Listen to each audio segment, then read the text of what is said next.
ನನ್ನ ಮಗಳ ಸ್ಕೂಲಲ್ಲಿ ಫ್ಯಾನ್ಸಿ ಡ್ರೆಸ್ ಕಾಂಪಿಟೇಷನ್ ಇತ್ತು. ಅದಕ್ಕೆ ಏನು ಮಾಡೋದು ಅಂತ ಯೋಚನೆ ಮಾಡಿ ಕೊನೆಗೆ ಈಸಿಯಾಗಿ ಇದನ್ನು ಮಾಡ್ಬೋದು ಅಂತ ಟ್ರೈ ಮಾಡ್ತಾ ಇದ್ದೀನಿ. ಫ್ರೂಟ್ಸ್ ಮತ್ತು ವೆಜಿಟೇಬಲ್ಸ್ನ ಕಲರ್ ಪ್ರಿಂಟೌಟ್ ತೊಗೊಂಡು ಬಂದು ಅದನ್ನು ನೀಟಾಗಿ ಶೇಪಲ್ಲಿ ಕಟ್ ಮಾಡಿ ಇಟ್ಕೊಂಡಿದ್ದೀನಿ. ಸೂಜಿ ದಾರ ತೊಗೊಂಡು ಡ್ರೆಸ್ಗೆ ನಾನು ಈ ಥರ ಹೊಲಿತಾ ಇದ್ದೀನಿ. ವೈಟ್ ಡ್ರೆಸ್ ಇದ್ರೆ ಚೆನ್ನಾಗಿ ಕಾಣುತ್ತೆ ಅಂತ ಪ್ಲೇನ್ ವೈಟ್ ಡ್ರೆಸ್ ತೊಗೊಂಡಿದ್ದೀನಿ. ಇದಕ್ಕೆ ಡ್ರೆಸ್ ಪೂರ್ತಿ ಫ್ರೂಟ್ಸ್ ಮತ್ತು ವೆಜಿಟೇಬಲ್ಸ್ನ ಮಿಕ್ಸ್ ಮಾಡಿ ಈ ಥರ ಹೊಲಿತಾ ಇದ್ದೀನಿ. ತುಂಬ ಈಸಿ ಹೊಲಿಯೋದು. ಒಂದು ವೆಜಿಟೇಬಲ್ಗೆ ಅಥವಾ ಫ್ರೂಟ್ಸ್ಗೆ ಮೇಲ್ಗಡೆ ಕೆಳಗಡೆ ಹೊಲಿದ್ರೆ ಸಾಕು. ಒಂಥರ ಇದು 3D ಥರ ಕಾಣಿಸುತ್ತೆ.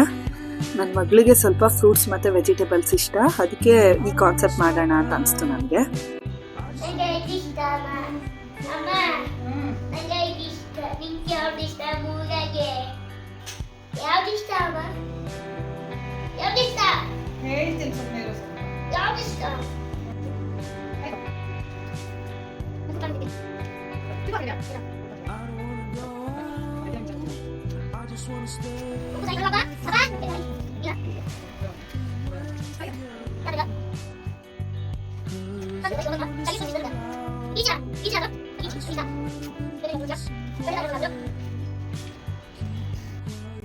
ಎಲ್ಲಾನು ಹಾಕೋ ತನಕ ಒಂದು 20 ಮಿನಿಟ್ಸ್ ಟೈಮ್ ಆಯ್ತು ಅಷ್ಟೇ.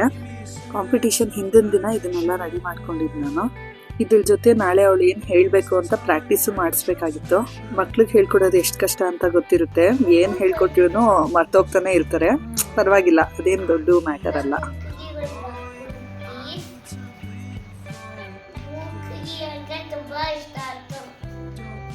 ಬ್ರೂಕ್ಲಿ ಹಾಕು, ಆ ವೆಜಿಟೇಬಲ್ ಹಾಕು, ಈ ಫ್ರೂಟ್ ಹಾಕು ಅಂತಾನೆ ಹೇಳ್ತಾ ಇದ್ಲಿ ಇವಳು. ಫುಲ್ ಡಿಫ್ರೆಂಟಾಗಿ ಕಾಣಿಸ್ತಾ ಇತ್ತು, ಅದರಿಂದ ಸೈಲೆಂಟಾಗಿ ನಿಂತ್ಕೊಂಡು ಮಾಡಿಸ್ಕೊತಾ ಇದ್ಲು ಇದನ್ನೆಲ್ಲ. ಈ ಚಿಕ್ಕ ಚಿಕ್ಕದು ಪಿಕ್ಚರ್ನೆಲ್ಲನೂ ಹೊಲ್ದಾಯ್ತು. ಇನ್ನು ದೊಡ್ಡದನ್ನ ನಾಳೆ ಹೊಲಿಯೋಣ ಅಂತ ಎತ್ತಿಟ್ಕೊಂಡಿದ್ದೆ. ನೋಡಿ ಹಾಕಾದ್ಮೇಲೆ ಹೆಂಗೆ ಕಾಣಿಸ್ತಾ ಇದೆ ಅಂತ. ಎಷ್ಟು ಚೆನ್ನಾಗಿ ಕಾಣಿಸ್ತಾ ಇದೆ ಅಲ್ವಾ. ನೆಕ್ಸ್ಟ್ ಡೇ ಬೆಳಗ್ಗೆ ಸ್ವಲ್ಪ ಹೇರ್ ಸ್ಟೈಲ್ ರೆಡಿ ಮಾಡೋಣ ಅಂತ ಸಿಂಪಲ್ಲಾಗಿ ಒಂದು ಚಿಕ್ಕದಾಗಿ ಜಡೆ ಹಾಕ್ತಾ ಇದ್ದೀನಿ. ಫುಲ್ ಇಷ್ಟಪಟ್ಟು ಮಾಡಿಸ್ಕೊತಾ ಇದ್ದಾಳೆ ಇದನ್ನೆಲ್ಲ. ಕಾಂಪಿಟೇಷನ್ ಅಂತ ಫುಲ್ ಎಕ್ಸೈಟ್ಮೆಂಟಲ್ಲಿ ಚೆನ್ನಾಗಿ ಮಾಡು ಅಂತ ಹೇಳಿಸ್ಕೊಂಡು ಮಾಡಿಸ್ಕೊತಾ ಇದ್ದಾಳೆ. ಹಾಗೆ ಒಂದು 5-6 ಲೈನು ಹೇಳ್ಕೊಟ್ಟಿದ್ದೆ, ಅದನ್ನು ಪ್ರಾಕ್ಟೀಸ್ ಮಾಡ್ಕೋತಾ ಇದ್ದಾಳೆ. ಲಾಸ್ಟಲ್ಲಿ ಹೀಗೆ ಕಾಣಿಸ್ತಾ ಇತ್ತು ಹೇರ್ ಸ್ಟೈಲು. ಸಿಂಪಲ್ಲಾಗಿ ಮಾಡಿದ್ದೆ ನಾನು. ಮಕ್ಕಳಿಗೆ ಹೆಂಗೆ ಮಾಡಿದ್ರು ಚೆನ್ನಾಗಿ ಕಾಣಿಸುತ್ತಲ್ವ. ಹೇರ್ ಸ್ಟೈಲ್ ಆದಮೇಲೆ ಡ್ರೆಸ್ ಹಾಕಿದೆ, ನೆನ್ನೆ ಹೊಲಿದಿದ್ದನ್ನು ಹಾಕ್ಬಿಟ್ಟು ಒಂದು ದೊಡ್ಡ ಪಿಕ್ಚರ್ ಇತ್ತಲ್ಲ ಅದನ್ನೊಂದನ್ನು ಹೊಲಿದೆ. ಇದು ಫ್ರೂಟ್ ಆ್ಯಂಡ್ ವೆಜಿಟೇಬಲ್ ಬ್ಯಾಸ್ಕೆಟ್ ಅನ್ನೋ ಕಾನ್ಸೆಪ್ಟಲ್ಲಿ ಮಾಡಿರೋದು. ಅದಕ್ಕೆ ಒಂದು ಬ್ಯಾಸ್ಕೆಟಲ್ಲಿ ಫ್ರೂಟ್ ಮತ್ತು ವೆಜಿಟೇಬಲ್ಸು ಮಿಕ್ಸ್ ಆಗಿರೋದನ್ನ ತೊಗೊಂಡಿದ್ದೀನಿ. ಏನು ಮಾಡ್ತಾರೆ ಅಂತ ಫುಲ್ ಎಕ್ಸೈಟ್ಮೆಂಟಲ್ಲಿ ಇದನ್ನೆಲ್ಲ ಮಾಡಿಸ್ಕೊತಾ ಇದ್ದಾಳೆ.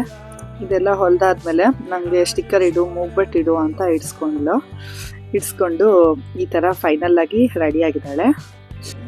ನೆಕ್ಸ್ಟ್ ಸ್ಕೂಲಲ್ಲಿ ಏನು ಹೇಳ್ತಾಳೆ ಅಂತ ನೋಡೋಣ ಬನ್ನಿ. I am studying in IKG class. I am fruit and vegetable basket. Eat more fruit and vegetables for everybody. We are fruit and vegetables for everybody. Thank you. ಏನು ಹೇಳಕ್ಕೆ ಮರ್ತೋದ್ರೂ ಪರವಾಗಿಲ್ಲ, ಫ್ರೂಟ್ಸ್ ಆ್ಯಂಡ್ ವೆಜಿಟೇಬಲ್ಸ್ ನೇಮ್ ಹೇಳಂದಿದ್ದೆ, ಅದನ್ನೇ ಮರೆತು ಇನ್ನೆಲ್ಲಾನು ಹೇಳಿದ್ದಾಳೆ. ಈಗ ಕಾಣಿಸ್ತಾ ಇತ್ತು ನೋಡಿ ಇಮೇಜ್, 3D ಇಮೇಜ್ ಥರ ನೀಟಾಗಿ ಕಾಣಿಸ್ತಾ ಇತ್ತು. ಇವತ್ತು ಸ್ಕೂಲಲ್ಲಿ LKG UKG ಅವರು ಏನೇನು ಫ್ಯಾನ್ಸಿ ಡ್ರೆಸ್ ಹಾಕಿದ್ರು, ಹೆಂಗೆ ಮಾತಾಡಿದ್ರು ಅಂತ ಇನ್ನೊಂದು ವಿಡಿಯೋದಲ್ಲಿ ಹಾಕ್ತೀನಿ, ಚೆಕ್ ಮಾಡಿ. Bye friends.